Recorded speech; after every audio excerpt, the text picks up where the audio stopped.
Subscribe करिए हमारे channel target UP TET CTET को और बेल आइकन को दबाइए।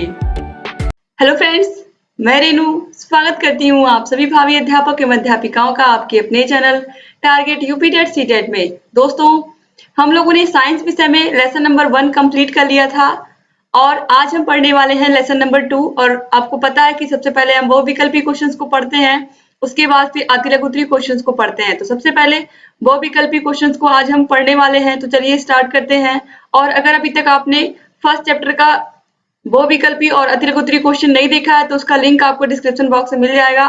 तो चलिए हम स्टार्ट करते हैं। क्वेश्चन नंबर 1 है, पौधों के बीच का भाग कहलाता है।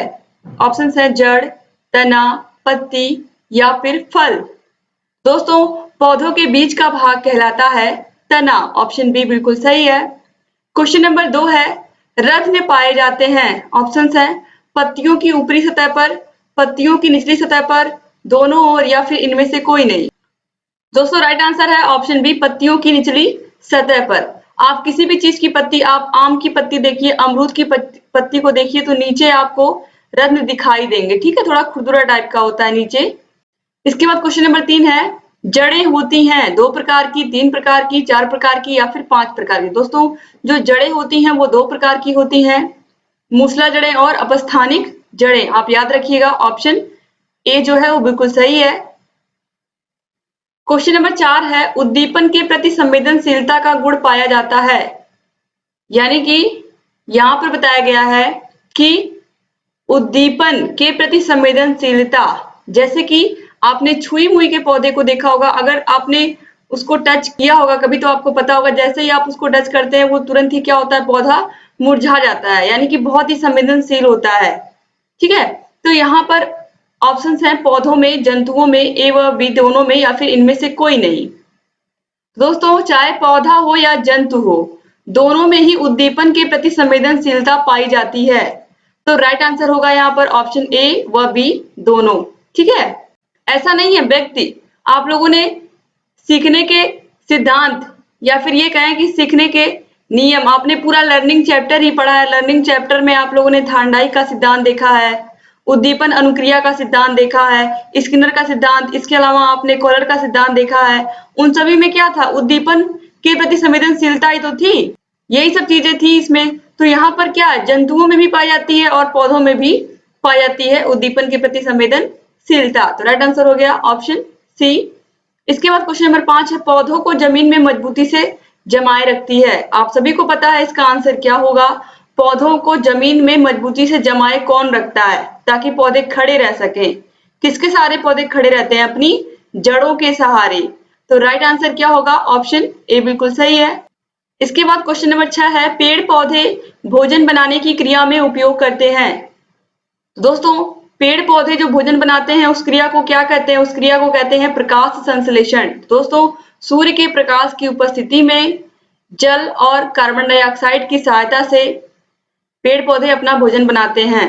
ठीक है, तो राइट आंसर होगा ऑप्शन डी। ठीक है, ऑप्शन डी क्यों सही है? क्योंकि कार्बन डाइऑक्साइड और जल की सहायता और साथ ही साथ सूर्य के प्रकाश की सहायता से पेड़ पौधे अपना भोजन बनाते हैं। तो आप सभी लोगों को पता है कि जो पेड़ पौधे हैं वो जड़ों से पानी लेते हैं और कार्बन डाइऑक्साइड अपनी पत्तियों से लेकर के और सूर्य के प्रकाश में अपना भोजन बनाते हैं। इसके बाद क्वेश्चन नंबर 7 है, तने के प्रकार होते हैं। ऑप्शंस हैं 1, 2, 3 या फिर 4।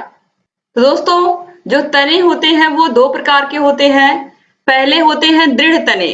ठीक है, यानी कि इनको हम बोल सकते हैं स्ट्रॉन्ग स्टेम या फिर एग्जैक्ट स्टेम। इसके अलावा जो दूसरे होते हैं वो होते हैं कमजोर तने या वीक स्टेम्स, इसको बोल सकते हैं हम। ठीक है, तो स्ट्रॉन्ग स्टेम्स और वीक स्टेम्स के एग्जाम्पल क्या हो सकते हैं? इसका मतलब है ऐसे पौधे, सबसे पहले हम बात कर रहे हैं स्ट्रॉन्ग स्टेम्स के, यानी कि ऐसे तने जो मजबूती से टिके रहते हैं जमीन से।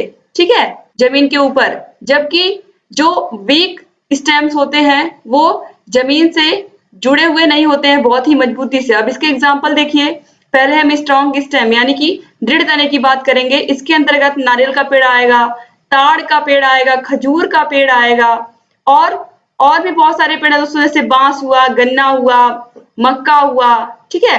लेकिन जो कमजोर तने वाले पौधे होते हैं इसके अंतर्गत आएंगे, जैसे करेले का पौधा हुआ, पुदीना हुआ। इसके अलावा दोस्तों अंगूर, मटर, ये सभी होते हैं कमजोर तने वाले पौधे, क्योंकि इनको बढ़ने के लिए अक्सर आपने देखा होगा कोई ना कोई सहारा लिया जाता है, किसी ना किसी चीज का ये लोग सहारा लेते हैं। जैसे कि अंगूर की खेती होती है या फिर करेले का पेड़ होता है, तो कहीं ना कहीं वो सहारा लेकर के आगे बढ़ते हैं। तो इस तरीके से इनको हम कमजोर तने वाले या वीक स्टेम्स वाले पौधे कहते हैं। अब हम आगे बढ़ते हैं। यहाँ पर आपने देखा राइट आंसर ऑप्शन बी है। क्वेश्चन नंबर 8 है, पौधे जल का अवशोषण करते हैं। ऑप्शंस हैं मूल गोप द्वारा, मूल रोम द्वारा, प्राथमिक जड़ द्वारा या फिर पत्तियों द्वारा।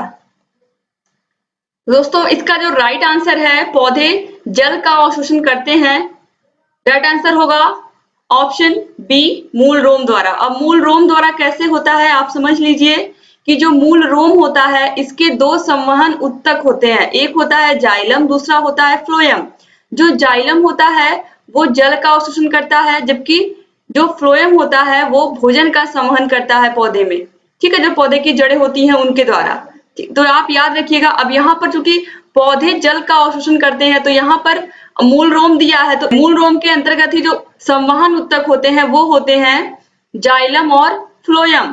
तो यहाँ पर अब जाइलम अगर दिया होता तो हम टिक करते जाइलम को, तो जाइलम तो दिया नहीं हुआ है, लेकिन यहाँ पर मूल रोम दे दिया है, इसके अंतर्गत जाइलम और फ्लोएम दोनों आ गए, तो इसीलिए राइट आंसर यहाँ पर ऑप्शन बी होगा। लेकिन कभी कभी एग्जाम में आपको जाइलम मिल जाता है, कभी कभी नहीं कहूंगी, मैक्सिमम टाइम पे जाइलम मिलेगा। मैंने आपको एक ट्रिक भी बताया था दोस्तों कि किस तरीके से जो जाइलम होता है वो जल को अवशोषित करता है, जल का संवहन करता है, जबकि जो फ्लोएम होता है वो खाने का यानी कि भोजन का अवशोषण करता है, ठीक है, या भोजन का संवहन करता है। तो जाइलम जल, फ्लोएम फूड, इस तरीके से मैंने बताया था ताकि आसानी से आप लोगों को याद रहे कि जल का संवहन कौन सा उत्तक करता है और फूड का संवहन कौन करता है, फ्लोएम करता है। अब आगे बढ़ते हैं। क्वेश्चन नंबर 9 है, पत्तियों द्वारा बनाया गया भोजन जड़ों तक किसके द्वारा पहुंचाया जाता है? जड़, फ्लोएम, जाइलम या फिर पत्ती? तो दोस्तों राइट आंसर यहां पर होगा ऑप्शन बी, फ्लोएम। क्योंकि जो फ्लोएम होता है ये किसका संवहन करता है पौधे में? ये करता है फूड का संवहन, यानी कि खाने का संवहन, ठीक है। अब आपको याद रहेगा कि जो जल है, जो जाइलम है वो जल का संवहन करता है पौधे में, जबकि जो फ्लोएम होता है वो फूड का संवहन करता है, भोजन का संवहन करता है। तो राइट आंसर हो गया ऑप्शन बी। इसके बाद क्वेश्चन नंबर 10 है, कपास द्वारा बनाए जाते हैं कागज, कपड़े, कॉपी या फिर ये सभी? तो दोस्तों कपास के द्वारा कागज भी बनते हैं, कपड़े भी बनते हैं, कॉपी भी बनती है, तो राइट आंसर होगा ऑप्शन डी। इसके बाद आगे है क्वेश्चन नंबर 11, शकरकंद किस प्रकार की जड़ है? गुच्छित जड़ें, ट्यूबरस जड़ें, ग्रंथिल जड़ें या फिर मालाकार जड़ें? राइट आंसर है दोस्तों इसमें ट्यूबरस जड़ें, ठीक है। क्वेश्चन नंबर 12 है, लीनाक्ष तने पाए जाते हैं बांस, बरगद, ताड़ या फिर चीड़ में? दोस्तों राइट आंसर होगा ऑप्शन बी, बरगद। क्योंकि बरगद के पेड़ में आपने देखा होगा कि उसके तने से भी जड़ें लटकती हुई आपको दिखाई देती हैं, तो उसमें असंख्य जड़ें होती हैं। इसके बाद क्वेश्चन नंबर 13 है, औषधि प्रदान करने वाले पौधे हैं तुलसी, ब्राह्मी, चीकू, खजूर, आम, अमरूद, जामुन, कटहल? तो दोस्तों चीकू, खजूर, आम, अमरूद, जामुन, कटहल ये सभी आते हैं फलों में, लेकिन जो तुलसी और ब्राह्मी है ये क्या है? ये औषधियां हैं।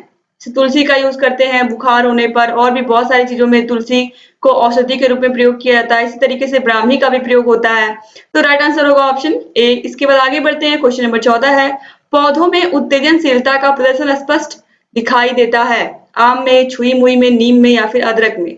तो आप सभी को इसका आंसर पता होगा कि जो छुई मुई है इसमें उत्तेजनशीलता का प्रदर्शन स्पष्ट रूप से दिखाई देता है, क्योंकि अगर आप उसको टच करते हो तो आप देखोगे बिल्कुल वो पौधा मुरझा जाता है छुई मुई का।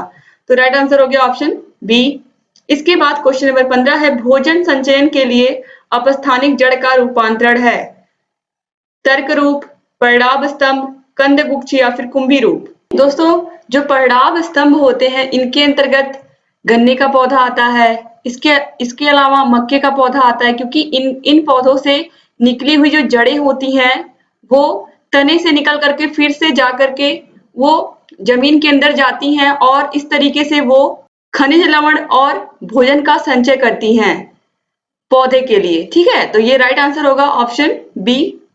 इसके एग्जाम्पल आप याद रखिएगा, गन्ने का पौधा और मक्के का पौधा। क्वेश्चन नंबर 16 है, सुसुप्त पौधा कहा जाता है, यानी कि सोया हुआ पौधा कहा जाता है, जड़ को, बीज को, फूल को या फिर पत्ती को। तो दोस्तों इसका आंसर मुझे पता है, बहुत सारे लोगों को पता होगा। सुसुप्त मतलब सोया हुआ पौधा। सोया हुआ पौधा मतलब जब तक बीज को आप जमीन में नहीं लगाएंगे तब तक वो क्या है, सोया हुआ। जैसे ही आप उसको जमीन में लगाते हैं बीज को, वैसे ही वो क्या होता है, धीरे धीरे वो पौधे के रूप में परिवर्तित हो जाता है। तो जब तक बीज को आपने जमीन में नहीं लगाया है तब तक वो सुसुप्त अवस्था में है। जैसे ही आपने उसको जमीन में लगाया, वो उसको आप कह सकते हैं कि वो जग जाता है। ये भी बोल सकते हैं आप कि वो पौधे के रूप में परिवर्तित होने लगता है धीरे धीरे बढ़ते हुए। तो इस तरीके से यहाँ पर आज आप लोगों ने टोटल 16 क्वेश्चन किए। उम्मीद करती हूँ कि जो आपका सेकंड चैप्टर है वनस्पति जगत, इसके क्वेश्चन आपको समझ में आए होंगे। वीडियो कैसा लगा कमेंट बॉक्स में कमेंट करके जरूर बताइएगा।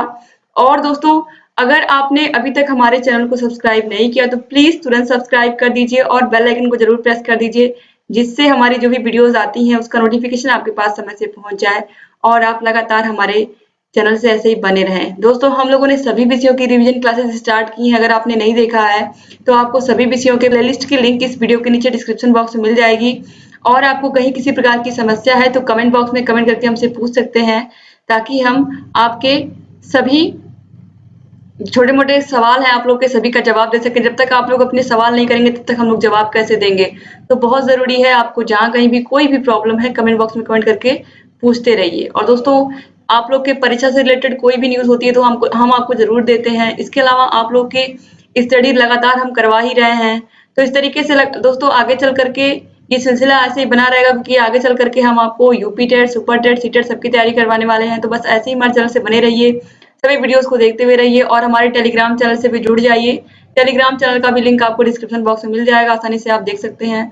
और जहाँ कहीं भी कोई समस्या है कमेंट बॉक्स में कमेंट करके हमसे पूछ सकते हैं। तो एक बार फिर से आप सभी का बहुत बहुत धन्यवाद दोस्तों। मिलते हैं नेक्स्ट वीडियो में, तब तक अपना ख्याल रखिएगा। जय हिंद।